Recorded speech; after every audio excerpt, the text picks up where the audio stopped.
الحمد لله رب العالمين والصلاة والسلام على سيد المرسلين وعلى آله وصحبه أجمعين.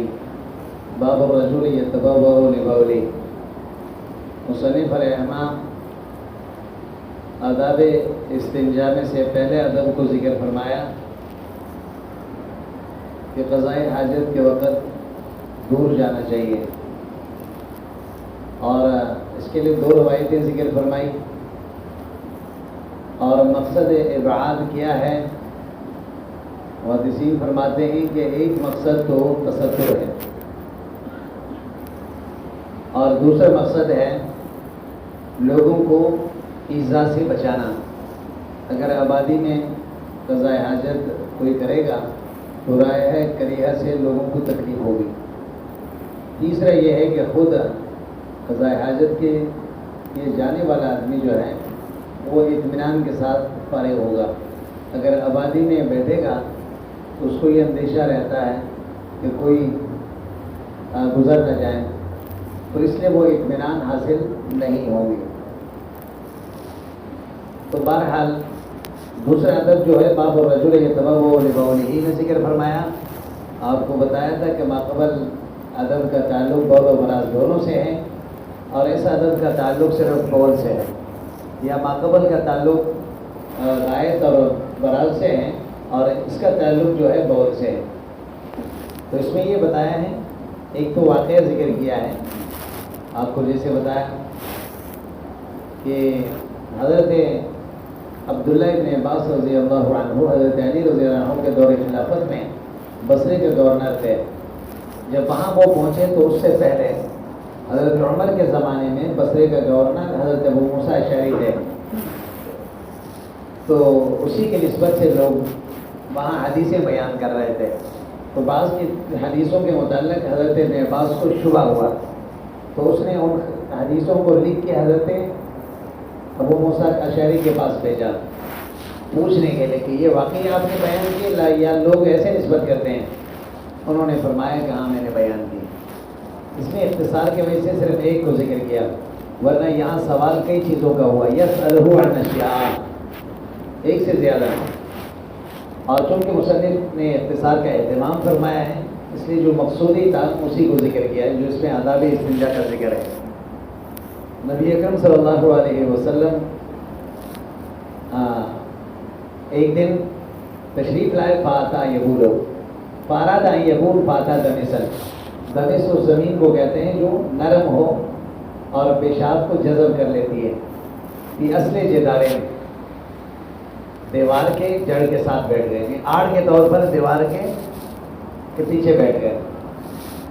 اور پھر فرمایا نبی اکرم صلی اللہ علیہ وسلم نے ازارات احدکم ان یبول فلیرتد لبولہ موضعان فلیطلب، یعنی اس کو چاہیے کہ اپنے پیشاب کے لیے ایک مناسب جگہ اور زمین تلاش کریں، نرم زمین ہو. اس میں ایک بات تو یہ بتا دی ہے کہ نرم زمین کے تلاش کرنے کا مقصد کیا ہے، تاکہ بول کے پیشاب کے قطرات اور رشاش وہ جسم اور کپڑے پر نہ پڑیں. اب اگر پیشاب کے جو چھینٹے ہیں جسم اور کپڑے پہ لگ جائیں تو اس کا حکم کیا ہے، بات سمجھ میں آئی. تو عام شوافی یہ ذکر فرماتے ہیں کہ امام شافعی رحمہ اللہ کا مسلک یہ ہے کہ جسم پہ لگے یا کپڑے پہ عدم عفا کا قول ہے، اس کو دھونا ضروری ہے. لیکن امام نووی رحمہ اللہ فرماتے ہیں کہ یہ بات امام شافعی کی طرف نسبت صحیح نہیں ہے، بلکہ شوافی کے یہاں بھی افضل یہی ہے، بلکہ راجح یہی ہے کہ وہ فرماتے ہیں کہ عفا ہے. بات سمجھ میں آئے نا. احناف کے یہاں بھی رشاش البول جو ہے جسم اور کپڑے پہ لگ جائے اور جس کا کوئی نشان باقی نہ رہے، لگنے کے بعد نشان باقی نہیں رہتا اور پتہ نہیں چلتا تو وہ معاف ہے. ہاں اگر رشاش البول مائع چیز پہ جیسے کوئی مشروب پہ یا پانی پہ گر جائیں تو پھر اس کو جو ہے وہ نجس کر دے گا. البتہ جسم اور کپڑے کو نجس نہیں کر رہا ہے اور لہٰذا ان کو دھونا ضروری نہیں ہے. بات سمجھ میں آئی. رشاش البول سے مراد وہی چینٹے ہیں کپڑے اور جسم پہ لگنے کے بعد کوئی نشان نہیں چھوڑتا اور پتہ بھی نہیں چلتا کہ کہاں پہ لگا. سمجھ آئی بات؟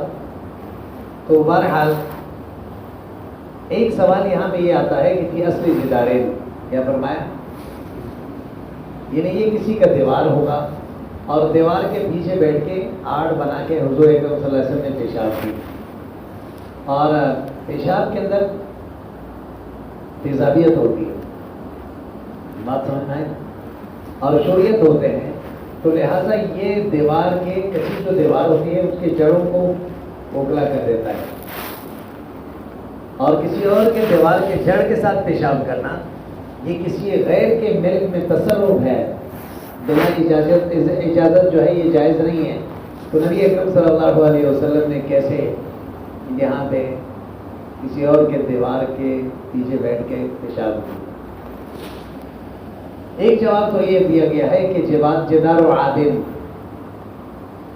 یہ پرانی دیوار ہوگی جو ویراں ہے کنڈرات کے، جو قابل استعمال نہیں ہے. سمجھ نہیں آئی بات؟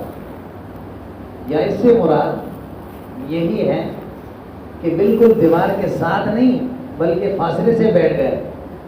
تو دیوار تو صرف ایک آڑ کے طور پر تھا، تو دیوار کے جڑ کے ساتھ تھوڑی بیٹھ گئے. بات سمجھ میں نا؟ یہاں اصل سے بظاہر یہ معلوم ہو رہا ہے لیکن فاصلے سے بیٹھ گئے ہوں گے، پیشاب کے اثرات جو ہے وہاں تک نہیں پہنچ چکے ہوں گے. تیسرا ایک قول بعض محدثین یہ ذکر فرماتے ہیں کہ نبی اکرم صلی اللہ علیہ وسلم کو امت کے اموال میں تصرف عامہ کی اجازت دی بلا اجازت. سمجھ آئی بات؟ جیسے حدیث میں آتا ہے ایک لونڈی حضور کے پاس آئے، اپنے مالک کی اس نے شکایت کی کہ مجھ سے خدمت زیادہ لیتا ہے. تو نبی اکرم صلی اللہ علیہ وسلم نے اس کو آزاد فرمایا. ایک غلام آیا حضور کے پاس اور روتے ہوئے آیا، کہنے لگے یا رسول اللہ میرے آقا نے میرے علیہ تناسل کاٹ دی. تو حضور اکرم صلی اللہ علیہ وسلم نے اس کو فوراً آزاد کر دی، کسی اور کی ملکیت ہے. بات سمجھنا ہی نا؟ تو اس لیے نبی اکرم صلی اللہ علیہ وسلم کو تصرف عامہ کی اجازت حاصل ہے امت کے اموال میں. اور اسی طرح ایک جواب یہ بھی دیا گیا ہے کہ نبی اکرم صلی اللہ علیہ وسلم نے، چونکہ اجازت دو طرح کے ہوتے ہیں، ایک اجازت ہوتا ہے دلالتاً، بات سمجھ میں آئے نا، ایک صراحتاً ہوتا ہے. اور دلالتاً اجازت کا مطلب یہ ہوتا ہے کہ آپ کسی آدمی کے متعلق آپ جانتے ہیں کہ اس کی یہ کتاب میں اٹھا لوں گا تو اس کے مزاج کو میں جانتا ہوں اور وہ اس پہ ناراض نہیں ہوگا بلکہ اور خوش ہو جائے گا. بات سمجھ میں آئی نا؟ تو حضور اکرم صلی اللہ علیہ وسلم اور اسی طرح امت کا معاملہ دوسروں سے الگ ہے. اس لیے امت جو ہے نبی اکرم صلی اللہ علیہ وسلم کے ذات اقدس پر اپنی جان کو قربان کرنے کو فخر محسوس کرتا ہے. سمجھ نہیں آئی بات؟ تو اس وجہ سے یہاں اجازت جو ہے وہ دلالتاً موجود ہے، دلالتاً، بلکہ لوگ اس کو اعزاز سمجھتے ہیں. بہرحال تو یہی فرمایا گیا ہے فَلْيَتَلْ لِبَوْلِهِ مَوْضِعًا. آگے جو روایت تیسری باب جو قائم کیے باب ما یقول الرجل اذا دخل الخلاء. اچھا یہاں پہ ایک بات کتابت حدیث کا ہے. دیکھو حدیث لکھ کر بھیجا نا، اب پہلے آپ کے سامنے آ چکا ہے کہ تحمل حدیث کا ایک صورت جو ہے مکاتبہ ہے. سمجھ نہیں آئی بات؟ اب یہ مطلق یہ پھر دو قسم پر ہیں. بات سمجھ میں آئی نا؟ ایک ہے کتابت مجردہ، یعنی استاذ اپنے اپنے مرویات کو لکھ کر شاگرد کو دے دیں. دوسرا ہے مقرونہ بالاجازہ، یعنی استاذ اپنے مرویات کو لکھ کر شاگرد کو دیں اور پھر یہ بھی تصریح کر دیں کہ اجزتو کا، میں آپ کو ان روایتوں کا اجازت بھی دیتا ہوں. سمجھ آئی بات؟ جمہور کا مسلک یہ ہے کہ یہ دونوں جو ہے مقبول ہے، اجازت ہے مجردہ بھی اور اجازت ہے مقیدہ بھی، مقرونہ بالاجازہ. بات سمجھ میں آئی نا؟ یہ دونوں کتابت مجردہ اور کتابت مقیدہ دونوں جو ہے جائز ہے اس کو نقل کرنا. لیکن بعض حضرات لیکن ایک شرط ذکر کر رہے ہیں جمہور کہ شاگرد جو ہے استاذ کے خط کو جانتا ہو، پہچانتا ہو کہ یہ خط واقعی استاذ کا ہے. سمجھ آئی بات؟ اگر سامنے دے تو وہ تو الگ بات ہے، ایک بات. سمجھ آئی بات؟ اور بعض حضرات فرماتے ہیں کہ اجازت کتابت مجردہ جو ہے یہ مقبول نہیں ہے، مقبول نہیں ہے. لیکن جمہور کا مطلب یہ نہیں ہے. بہرحال اور باب ما یقول الرجل اذا دخل الخلاء،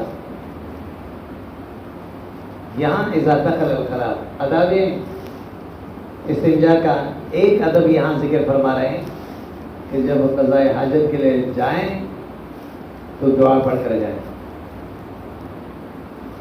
دیکھیں یہاں اذا دخل الخلاء، جب بیت الخلاء سے نکلنے کی جو دعا ہے ظاہر ترتیب یہاں ذکر نہیں کر رہا ہے مصنف. آپ کو بتایا تھا کہ ایک تو ترتیب ذکری کے ساتھ ترتیب خارجی کا مصنف نے بڑا خیال لگا. آداب استنجا کو سارے ذکر کریں گے، قبلہ رخ کرنا بیٹھے ہیں، یہ نہ کریں، جو پارے ہو جاتا ہے پھر نکلتا ہے آدمی تو اس کو ذکر کرے گا. اس وجہ سے ترتیب ذکری کو ترتیب خارجی کے ساتھ موافق بنانے کے لیے بیچ میں فاصلہ لایا دونوں. دوسرا یہ ہے کہ تذکیر ثانیاً ہو جائیں. کیا ہو جائیں؟ دیکھیں دو متضاد یا دو طرفین ہے، ایک طرف کو ذکر کیا جائے تو پھر دوسرا طرف خود بخود ذہن میں آ جاتا ہے. اب یہاں پہ بیت الخلاء میں جانے کی دعا تو فوراً آپ کے ذہن میں آ گیا کہ نکلنے کی بھی دعا ہے. اب اتنے بابوں کے بعد پھر بیت الخلاء سے نکلنے کے دعا کا باب ذکر کر رہا ہے تو فوراً آپ کو پھر یہ بیت الخلاء میں جانے کی دعا بھی ذہن میں آئے گی. یہ اس کو کہتے ہیں تذکیر ثانیاً، کیونکہ دو طرفین ہیں اور ان دونوں طرفین میں سے کسی ایک کو ذکر کیا جائے یا دو متضادین ہیں ان کو ذکر کیا جائے تو ایک کو ذکر کرنے سے دوسرے بھی ذہن میں آ جاتا ہے. اسی دو نقطے کے بنیاد پر مصنف نے بیچ میں دونوں کا فاصلہ لایا. یہاں اذا دخل الخلاء آپ کو پہلے بھی بتایا، خلا المکان الخالی کے معنی میں ہے. اس کے معنی میں ہے خالی جگہ، لیکن چونکہ یہاں خلا سے مراد بیت الخلاء ہے. بات سمجھ میں آئی نا؟ قضاء حاجت کی جگہ کو بیت الخلاء اس لیے کہتے ہیں کہ عام طور پر لوگ اس طرح خالی جگہ کا انتخاب کرتے ہیں جہاں کوئی نہ ہو قضاء حاجت کے لیے. سمجھ آئی بات؟ اذا دخل الخلاء سے بظاہر یہ معلوم ہوتا ہے، روایت بھی آگے یہی آیا کہ کانا، اب دیکھیں آگے روایت آتا ہے قال کان رسول اللہ صلی اللہ علیہ وسلم اذا دخل الخلاء، یعنی بیت الخلاء میں جائیں تو یہ دعا پڑھیں. تو دعا تو جانے سے پہلے پڑھنا ہوتا ہے. سمجھ آئی بات؟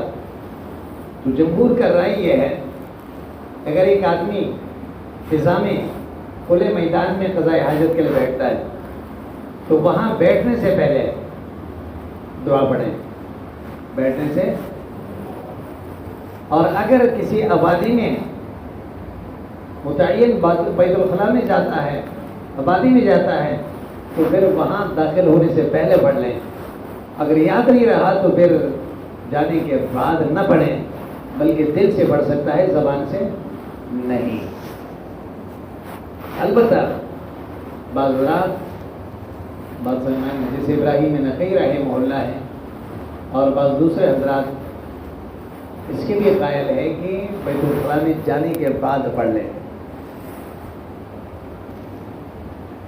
جیسے حضرت فرماتے ہیں کہ ایک دفعہ میں امام شافعی کے پاس گیا تو میں نے یہ کہا کہ اگر میں قضاء حاجت کے لیے بیٹھا ہوں، مجھے چھینک آئے، کیا میں الحمدللہ کہوں؟ میں نے کہا نہیں،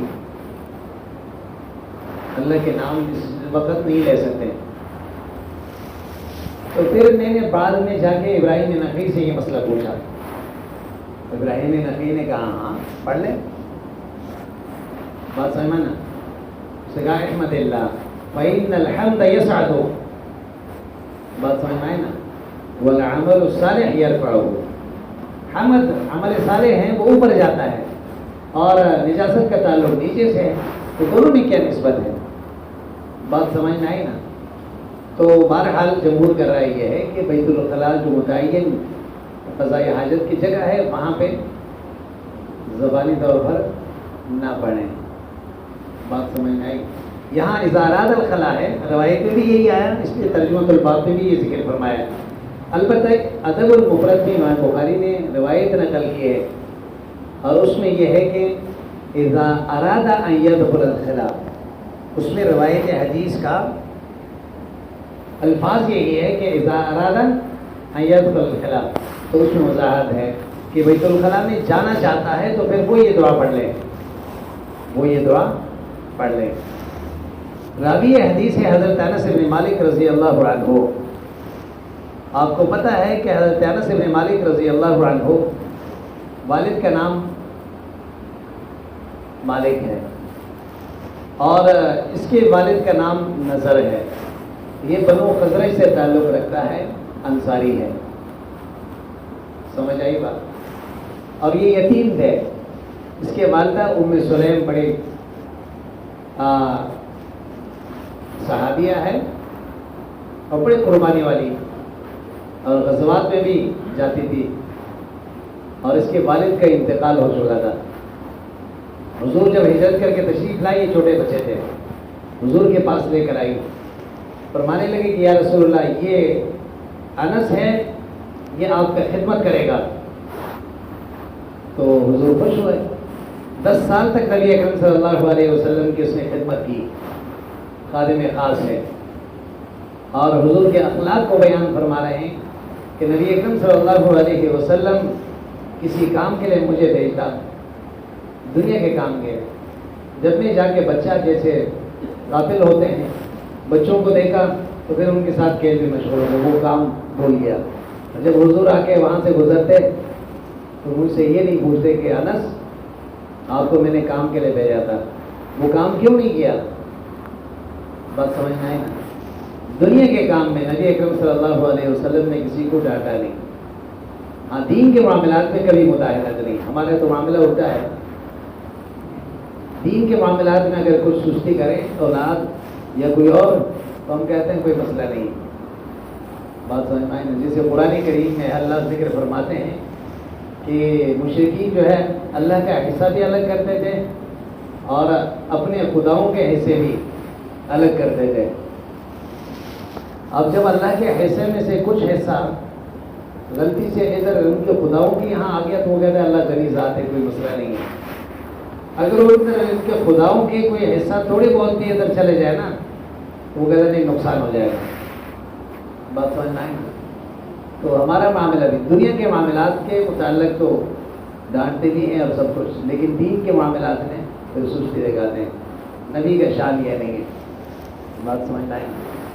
دنیا کے معاملات میں چشم پوشی، اور حتی الامکان جو ہے اپنا کام خود حضور اکرم صلی اللہ علیہ وسلم بچا لاتے تھے۔ یہاں تک کہ حضرت عائشہ فرماتے ہیں گھر کے کام بھی حضور اکرم صلی اللہ علیہ وسلم خود فرماتے تھے،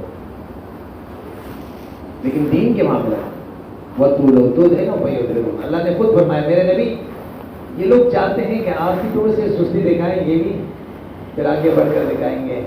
لوگ کہتے ہیں نا کہ بھائی اپنے مسلک کو چھوڑے نہیں اور دوسرے کے مسلک کو چھیڑے نہیں، دوسرے کو، تو جب تک دوسرے کے مسلک کو چھیڑیں گے نہیں، تو باطل کو چھیڑیں گے نہیں، تو دعوت تو مکمل نہیں ہوگا نا۔ دعوت کا معیار کیا ہے؟ امر بالمعروف نہی عن المنکر۔ یہ دونوں پہلو ہیں، ایک کو آپ بیان کریں گے، دوسرے کو چھوڑ دیں گے تو دعوت مکمل نہیں ہوگی۔ بات سمجھنا ہے نا؟ اس لیے باطل کو چھیڑنا ضروری ہے، باطل کو چھیڑنا، اس کو رد کرنا ضروری ہے، پھر باطل کا آپ مقابل کر سکتے ہیں. ورنہ انہوں نے بھی کہا تھا حضور اکرم صلی اللہ علیہ وسلم سے تھوڑی سی آپ نرمی دکھائیں، تھوڑی سی ہم ایک مسئلہ چلاتے ہیں، تو اللہ نے فرمایا میرے نبی نہیں. بہرحال تو اذا دخل الخلا، جب بیت الخلا میں جانا چاہتا ہے بس پھر یہ دعا پڑھیں. دعا ہے قال عن حماد قال اللهم اني اعوذ بك وقال عبد الوارث قال اعوذ بالله من الخبث والخبائث. یہاں اس روایت میں مصنف علیہ رحمہ کا استاد ہے مسدد بن مسرحد، اور استاد کے استاد جو ہے دو ہیں، ایک حماد بن زید ہے، دوسرا عبد الوارث ہے.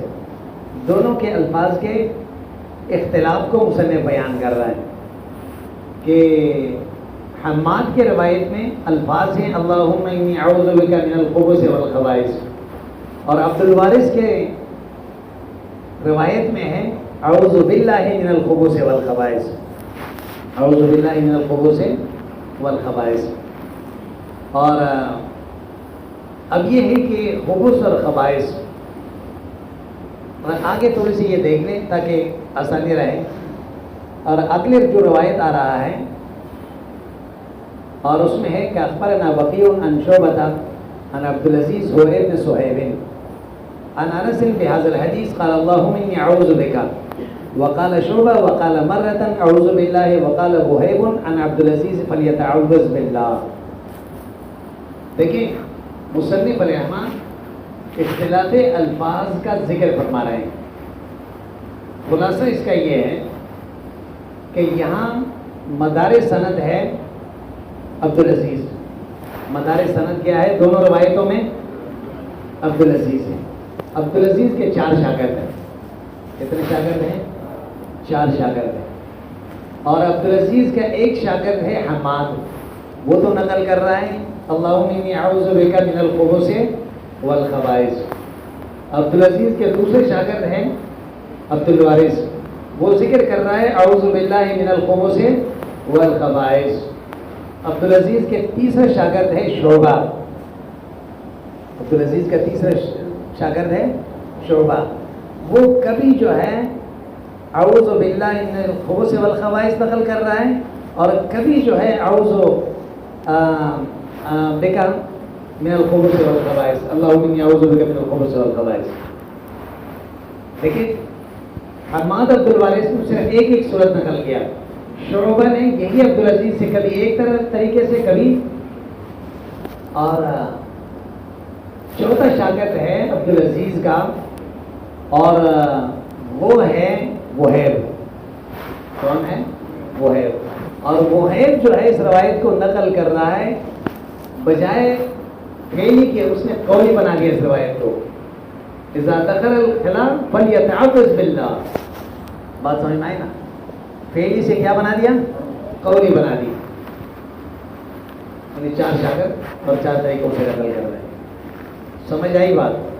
اب آئیں یہاں پہ اعوذ باللہ من الخبث والخبائث. امام خطابی رحمہ اللہ فرماتے ہیں خبث یہ با کے ضمے کے ساتھ ہے، خبث، اور یہ اسی طرح خبیث کا جمع ہے، اور خبائث جو ہے یہ جمع ہے خبیثۃن کے. اس کی اور امام خطابی فرماتے ہیں جس نے خبث با کے سکون کے ساتھ ذکر کیا نا وہ صحیح نہیں ہے، وہ صحیح. لیکن باقی تمام جو لغت کے لوگ ہیں، اور اسی طرح امام نووی نے اس کو ذکر کیا ہے، وہ فرماتے ہیں کہ نہیں، خبث بھی صحیح ہے اور خبث بھی صحیح ہے. اللہم انی اعوذ بک من الخبث والخبائث اور من الخبث والخبائث. اب خبث تو جمع ہے خبیث کی، اگر خبث ہو تو پھر کیا ہوگا؟ امام نووی فرماتے ہیں کہ اگر خبث سکون کے ساتھ ہو تو اس صورت میں بھی یہی اصل میں خبث تھا. اور عرب کا قاعدہ یہ ہے کہ 2 ضمہ جب ایک ساتھ آتے ہیں تو پھر تخفیفاً ایک کو ساکن کر دیتے ہیں.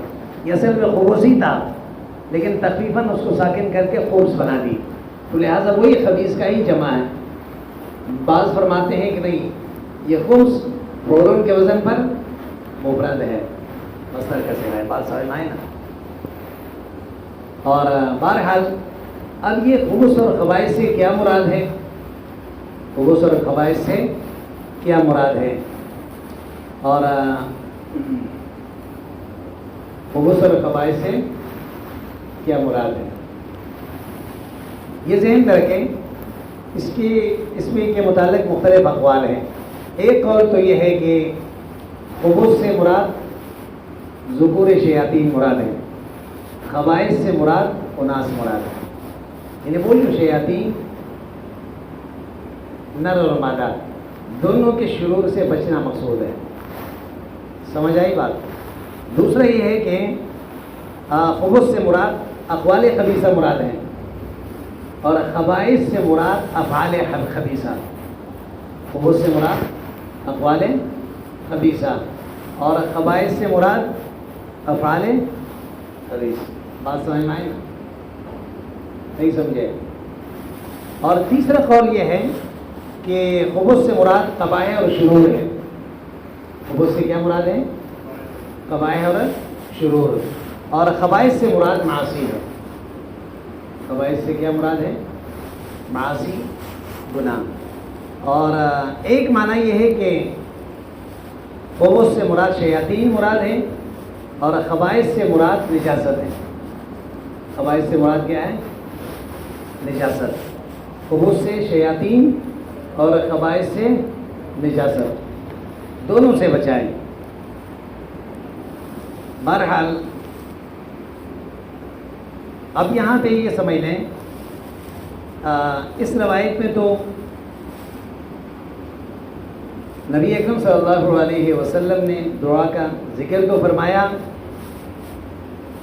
لیکن مقصد تعوذ کا ذکر نہیں فرمایا. جو اگلی روایت ہے اس میں یہ ہے ان هذه الحشوش محتضرہ، اس میں علت بھی ذکر ہے. کیا ہے؟ علت استعاذہ ذکر ہے. یہ آپ استعاذہ کیوں پڑھیں؟ اس لیے کہ نجاست کے جگہ پر شیاطین رہتے ہیں، تو لہٰذا بغیر دعا کے آپ جائیں گے آپ کو نقصان پہنچا سکتے ہیں. آپ کو نقصان پہنچا سکتے ہیں. اس لیے دعا پڑھ کر جائیں گے تو آپ محفوظ رہیں گے. سمجھ یہ بات آئی؟ تو بہرحال بات ہو رہی تھی حضرت انس بن مالک کی، بات بیچ میں رہ گئی. بات سمجھ میں آئی نا؟ حضرت انس بن مالک رضی اللہ عنہ کو والدہ اس کے پاس سے لے کر حضور کے پاس لے کر آئی، آپ کا خدمت کرے گا. تو حضرت انس رضی اللہ عنہ نے حضور کی خدمت فرمائی. حضور نے اس کو دعا دی، اس کے مال و اولاد میں اضافے کی. اس لیے اس کے زندگی میں اس کے اولادوں کا تعداد جو ہے وہ 100 سے اوپر چلے گا. اور جب تک نبی اکرم صلی اللہ علیہ وسلم حیات تھے تو نبی حضرت انس رضی اللہ عنہ مدینہ میں رہے حضور کی خدمت میں. جب حضور دنیا سے تشریف لے گئے اس کے بعد اور کچھ عرصہ مدینہ میں رہے اور اس کے بعد حضرت انس رضی اللہ عنہ بصرہ چلے گئے. بات سمجھ میں آئی نا؟ اور حضرت علی ابن المدینی رحمہ اللہ جو امام بخاری کا استاد ہے، وکانا آخر الصحابۃ موتا بالبصرہ، وہ فرماتے ہیں کہ بصرہ میں سب سے آخری صحابی ہے جس کا انتقال ہوا. بات سمجھ میں آئی نا؟ تو یہ 1286 روایتیں اس سے منقول ہیں، یعنی مکثرین پھر روایت میں سے 1286 آیتیں حضرت انس بن مالک رضی اللہ عنہ سے منقول ہے. اور 90 سال جو ہے اس نے عمر پائی. بہرحال اگلی روایت جو حدثنا عامر بن مرزوق اخبرنا شعبۃ عن قتادۃ عن النضر بن انس رضی اللہ رحمہ اللہ عن زید بن الارقم عن رسول اللہ صلی اللہ علیہ وسلم.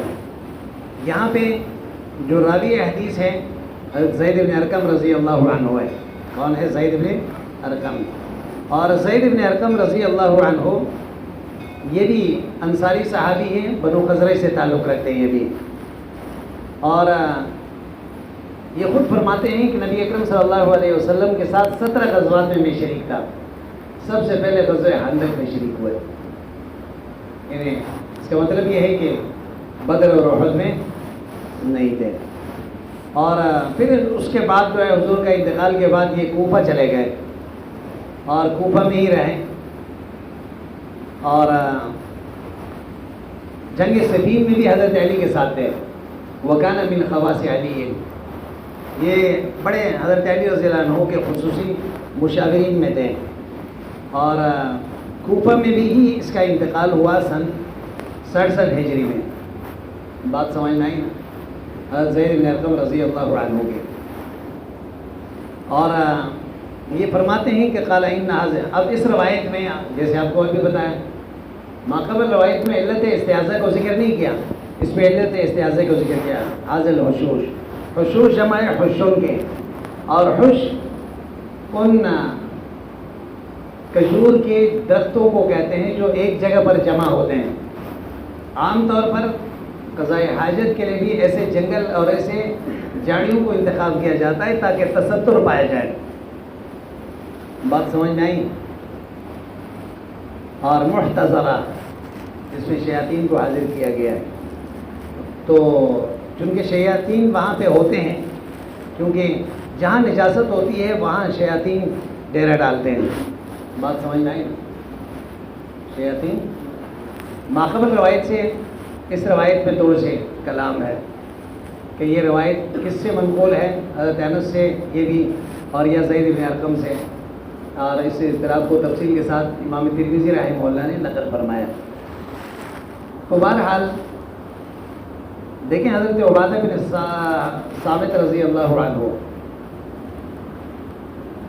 جو خزرج کے سردار تھے. آپ کو پہلے ہی بتایا کہ مدینے میں 2 قبائل تھے عرب کے، ایک اوس ہے دوسرا خزرج ہے. اور خزرج کا سردار تھے حضرت سعد بن عبادہ مشہور صحابی، اور اوس کے سردار تھے حضرت سعد بن معاذ رضی اللہ عنہ. اور یہ حضرت سعد بن معاذ رضی اللہ عنہ شام کی طرف گئے تھے. تو وہاں پہ ایک جگہ پر وہ پیشاب کرنے گئے اور دعا پڑھنا بھول گئے، تو اس کی موت واقع ہو گئی وہاں پہ. اور اس کے جسم میں نشانات پڑ گئے. لوگ حیران ہو گئے پتہ نہیں کیا ہوا، لیکن بعد میں پتہ چلا کہ شیاطین نے ان کو مار دیا. اس لیے پھر غیبی انہوں نے اشعار پڑھا: قتلنا سید الخزرج سعد بن عبادہ رمینا ہو بسہمین فلم نخطف فوادا. بات سمجھ میں آئی نا؟ تو ان شیاطین نے پھر یہ اشعار پڑھ کر لوگوں کو سنایا کہ ہم نے خزرج کے سردار سعد بن عبادہ کو نیزے سے مارا اور دل کو قطع نہیں کی. تو اسی طرح ظاہری بات ہے جب ایسے جگہوں پہ شیاطین اپنے ڈیرے ڈالتے ہیں تو پیشاب سے ان کو نقصان بھی ہوتا ہے، تو پھر وہ پلٹ کے نقصان پہنچا سکتے ہیں. تو اس وجہ سے جب انسان دعا پڑھ کر جائے گا تو وہ شیاطین نقصان نہیں پہنچا سکتے ہیں اس دعا کے برکت سے. اس لیے فرمایا فَإِذَا دَا أَحَدُكُمُ الْخَلَاءَ، جب تم میں سے کوئی بیت الخلاء میں آتا ہے تو فَلْيَقُلْ، پھر اس کو چاہیے کہ وہ کہیں اعوذ باللہ من الخبث والخبائث.